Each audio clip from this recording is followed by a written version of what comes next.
Nope. Wrong one. Oh, yeah. Once again, ladies and gentlemen, if you want to call in, you want to be a part of the show, the Big Shoe, that number is, well, I have two numbers, actually. This is the one I recommend. Because it's my own personal number, I'll hear the phone ring, and boom, I'll pick it up right away, and we'll have a chat. And that number is 636-946-3688. That's 636-946-3688. However, Blog Talk Radio has also given me a phone number. And once again, yeah, I'd just like to say I recommend the other one, but if that one you call, that one's busy. The only reason I recommend the other one is just because I can't look at the switchboard all the time, but I try to check it every 10 to 15 minutes or so. But so if you want to call in the Blog Talk Radio number, that is 917-932-8806. Once again, that is 917-932-8806. And I want to check the switchboard real fast just to make sure I'm not leaving anyone on hold. I don't want to do that. Oh, shoot. Switchboard closed down on me. You can't do this to me. Don't you realize I have a very important Blog Talk Radio show? Anyway, no, okay. No one's waiting, so that's good. All right. I mean, it's not good. I'd like to see somebody waiting, but I also at the same time I don't want to leave anyone waiting, so I feel better about that. But all right, let's go ahead and talk some more about these esoteric orders and what they teach. We were teaching about the three. We were talking about the three different immigrations from Atlantis. That preceded three great cataclysms: seismic activity, earthquakes. The third one, you guys are familiar with the myth. The third one finally just took Atlantis down and made it sink below the waves of the Atlantic Ocean. So it was not pretty, man. It was not a good time to be an Atlantean, or a man from Atlantis, if you will. Remember that show, Man from Atlantis? I loved it as a kid. Patrick Duffy with the webbed fingers. Ladies and gentlemen, TV does just not get any better than Patrick Duffy with webbed fingers. But anyway, I digress. Just trying to kill some time while I manage my music here. I am a one-man producer and talent, so... Whoa.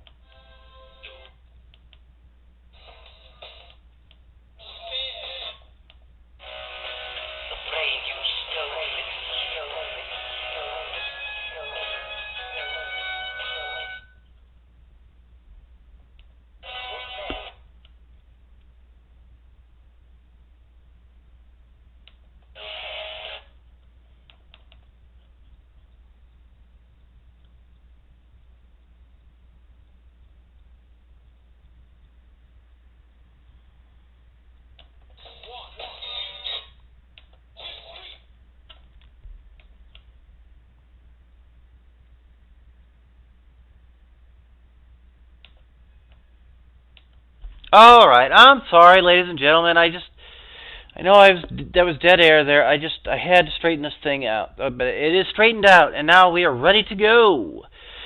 So we were talking about the practitioners of this first wave, how they're like shaman, a little bit less sophisticated than us great Westerners, and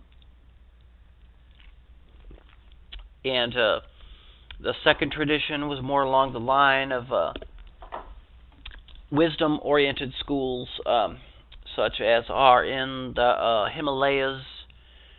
We have Buddhism, Hinduism, what have you.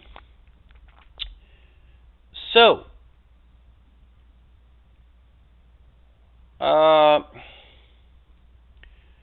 third and last immigration from Atlantis.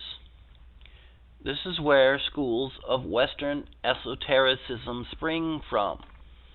are schools of occultism, mystery schools, secret esoteric societies, secret occult organizations. These guys claim all spring from this third and last immigration from Atlantis, which took place immediately before the destruction of Atlantis. The priests that left Atlantis in this third immigration brought with them the sacred texts and symbols, whatever the hell they are. These things are, I've come across this term several times, and it's just like they never go in to explain it, but they always just like the sacred they took with them the sacred texts and symbols. Like, okay, what's sacred texts and symbols? Can you please elaborate? But no, they don't elaborate. So it's a bunch of hoodoo. So they took with them the sacred texts and symbols so that they could create a new temple of the sun. If you remember the other day, I was talking about how in Atlantis they had a temple of the sun right after the Brotherhood of the Snake showed up, secret societies. And this is sort of what caused the downfall of Atlantis, because at one time, this according to the theory, the mythology, blah blah blah. At one time, all this esoteric knowledge was shared openly, and everybody just sort of knew it, and it wasn't some big secret. And then when guys started hoarding the knowledge and started creating these secret societies and esoteric orders and blah, blah, blah, and whatnot, this is what eventually caused the downfall of Atlantis. And yeah, so they actually think that these natural cataclysms came from these guys dancing with the devil, as it were, or if you will, whatever. So,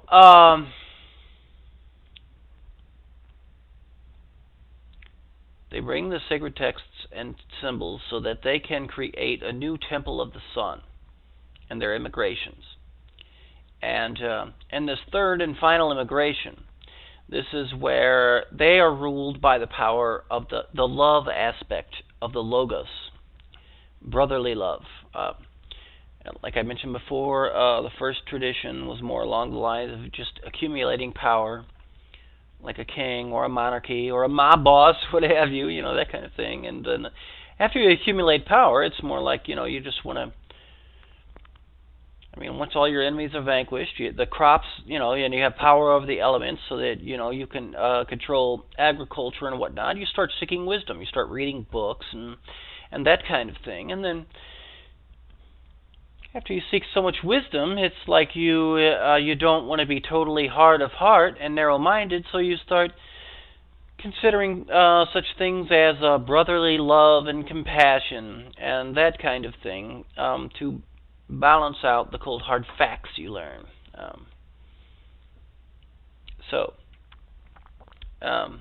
This is where the third tradition comes in. The wielding of power was the driving force behind tradition number 1, the first immigration. Second immigration came out under the wisdom aspect. Third and final immigration comes out under the love aspect of the Logos. Brotherhood and compassion were the main ideals behind this school. The priests of the third immigration were trained in the same tradition that had sent forth the priests of the first and second.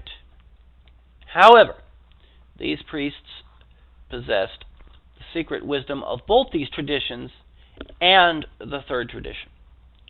So these guys believe these occultists, this is what they teach in their schools, these mystery schools. They believe that the last phase of this last tradition was ushered in by what they call the Master Jesus. Yeah, that's like the master of their order, of their esoteric traditions, that Western esotericism, mystery schools. Yeah, so it's like they don't ever just call him Jesus. They call him like the Master Jesus, and that kind of thing. Yeah, it all gets. Yeah, these guys do claim to be Christians. Anyway, you guys have heard the stories until you rise up the ranks, and then they start saying, well, Jesus is Lucifer, and here's why we think so, and they start giving you the evidence, and we'll get more into that. The stuff gets really fucking weird. Okay, so this Western esoteric tradition has three aspects. The nature aspect, corresponding to the astral initiations. The master of this aspect. Now, this nature aspect, it corresponds with the power aspect, the first immigration. And the master of this aspect is on the lower astral, and he is represented by the left hand of the pillar of the temple. Um, yeah, you guys might already know these guys. They worship these two pillars. Well, I'm not gonna say worship, but it's a big part of this Western esotericism, mystery school type thing. They're all big into these two pillars, the two pillars that were originally in Solomon's temple. Was a good pictorial representation. And I think, they even named the pillars. I think the left-handed one's name was not left-handed, but the one on the left was named Jochin, Jochin, Jochin, and the one on the right was named Boaz, Boaz, Boaz. And this is also where we had the Twin Towers that comes into these brotherhood rituals, and the number 11, and all that stuff. So, keep in mind, this lower plane is just it's only represented by one of these pillars. So, there you go. And shoot, I'm gonna go ahead and end this clip right now because at the top of the hour, I'll probably take a